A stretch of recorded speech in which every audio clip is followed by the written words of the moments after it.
د علم الصرف کم قواعد او قوانین چې موږ شروع کړي وو په هغې کې د محموز و 12 قواعد سرته رسېدلي او بیا ورپسې موږ د معطلو قواعد شروع کړي وو نو په هغې کې 12 قواعد قوانین هغه سرته رسېدلي وو سره د مثالونو نه انشاءالله العزیز چې تاسو به هغه یاد کړي وي او که چا نه نو په دغه ترتیب باندې موږ په دغه فیسبوک په دې پاڼه باندې هم شته او د واتساپ په ګروپ کې هم شته او اوس نننی سبق زمونږ د 18مې قاعدې نه دی نو د علم الصرف د معطلو چې کوم قواعد دي په هغې کې 18 نمبر قاعده دا قاعده وجوبي ده او یو جز لري. قاعده څنګه ده؟ مثال کې قاعده یادوي دا خبر زبار بار کومه ځکه چې مثال کې قاعده یاد شي هغه قاعده به ستا محفوظ شي ستا په ذهن کې هغه قاعده بیا پرته وي. قاعده دا ده چې د یو کلمې په 4 نمبر ځای کې ها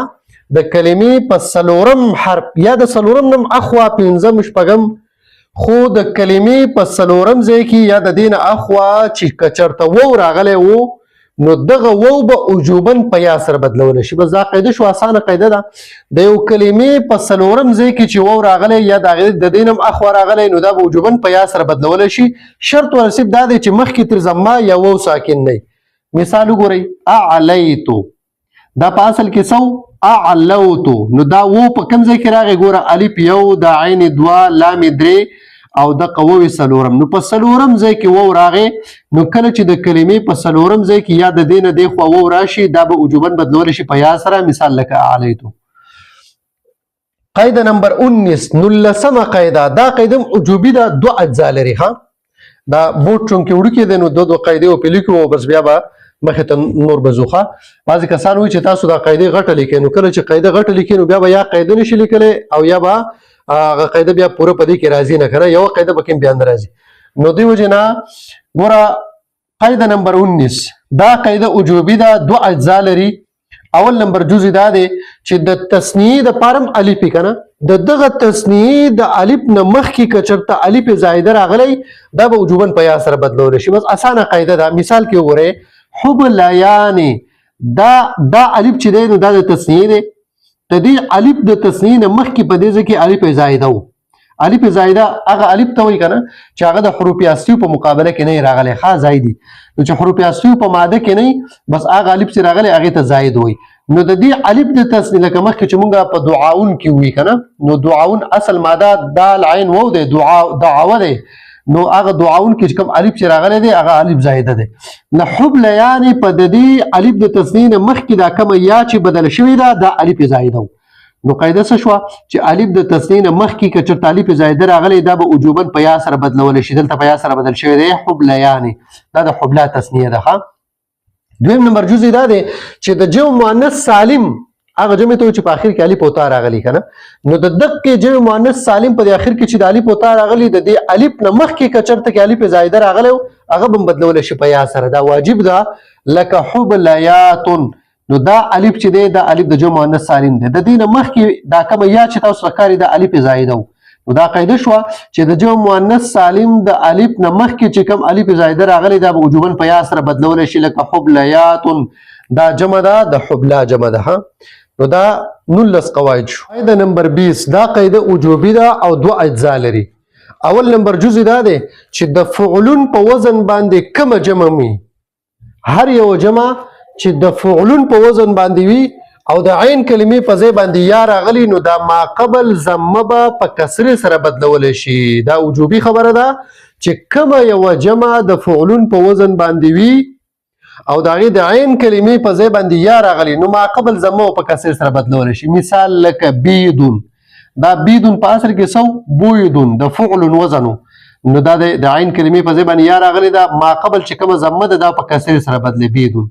دویم نمبر جزء دا دی چې د فعلا صفتي د عین کلمې په ځای باندې چې یا راغلی که نه نو هم په ما قبل ضمه په کسرې سره بدلولی شي. دا واجب دي. مثال لکه حیکا په اصل کې حویکا فعلا دا صفتی دی فعلا یو اسمی راځي یو صفتی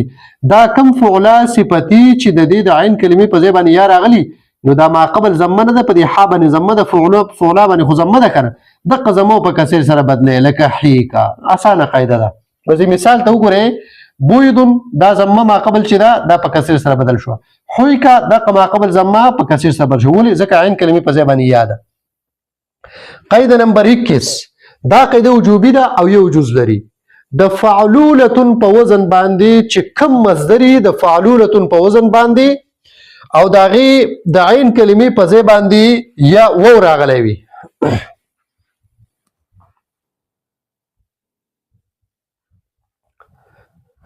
قاعده نمبر 21 دا قاعده وجوبي ده او یو جز لري ها د فعلولتن په وزن باندې چې کم مصدر راغلی او د عین کلمې په ځای باندې داغي و راغلی نو دا به وجوبن په یا سره بدلول شي د فعلولتن په وزن چې کم مصدر وي او داغي د عین کلمې په ځای باندې و راغلی دا به وجوبن په یا سره بدلول شي لکه کینونتن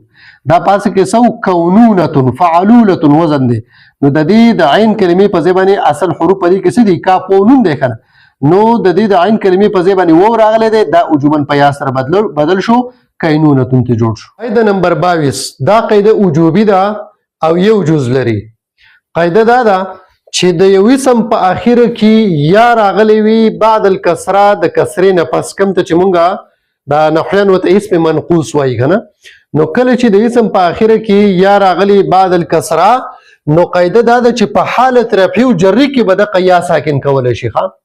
او په حالت نسبی کې چې دینو یا باندې فتحه ثقيله نه ده نو خیر دی په حالت نسبی کې پاغي باندې فتحه راتلی شي خو په حالت رفعی او په حالت جری کې به د یا ساکن کول شي څنګه چې د اسم متمکن په نحو امیر کې 15 نمبر قسم او اسم منقوص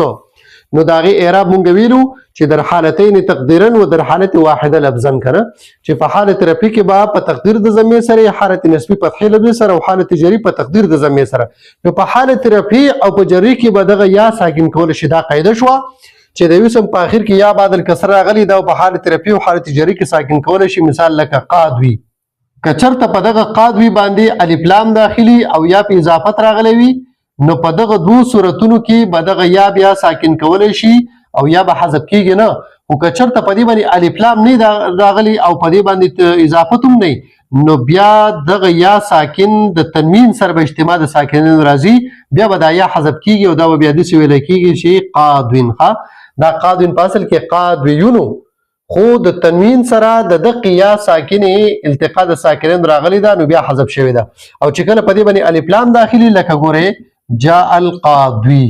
نو بس دا بیا سب ساکن کول شي بیا به دا یا غرزيږي نو ځکه التقاء ساکنین دلته ناراضي قاعده نمبر 23 دا قاعده وجوبي ده او دوه اجزا لري قاعده په مثال کې یادوي قاعده دو جزء دي اول جزء دا دی چې د فعلا په وزن باندې ک اسم تبذیل او ک اسم جامد وي خو چې د لام کلمې په ځای و راغلی کنه دا په وجوبن په یا سره بدلول شي اسانه قاعده ده چې د فعلا په وزن باندې ک اسم تبذیل وي او ک اسم جامد وي خو چې د لام کلمې په ځای باندې و راغلی دا په یا سره بدلول شي مثال وګورئ دنیا دا پاسه کې سو دنوا فعلا وزن دی کنه دنوا فعلا وزن دی نو د دې د لام کلمې په ځای باندې سره راغلی دی وو دا و بدل شو پس سره په یا سره دنیا او د اسم تبذیل مثال وګورئ لکه علیا اسم تبذیل د مؤنث لپاره فعلا وزن راځي کړه مذکر لپاره فعل راځي مؤنث لپاره فعلا راځي نو علیا دا پاسه کې سو علوا نو دا وګوره د لام کلمې په ځای باندې و راغلی دی دا بدل شوی د په یا سره علیا ته جوړ شو دویم نمبر جزء دا دی چې د فعلا فعلا نه د فعلا په وزن باندې چې کوم اسم یو د لام کلمې په ځای باندې یا راغلی دا به وجوبن په و سره بدلول شي د فعلا په وزن باندې چې کوم اسم او د لام کلمې په ځای باندې یا راغلی دا په و سره بدلول شي لکه تقوا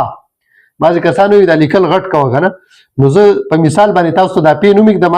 هغه مثال چې دی پاغي کې دا قاعده چلوي نور لیکل باندې که تاسو پوه نه شي لازمي نه ده خدا کم قاعده د لپاره چې کوم مثال ورکول کیږي تاسو دغه مثال ته وګورئ پاغي کې دا قاعده چلوي په خپل باندې قاعده یادېږي دې ته وګورئ تقوا دا په اصل کې و تقیا بروزنی فعلا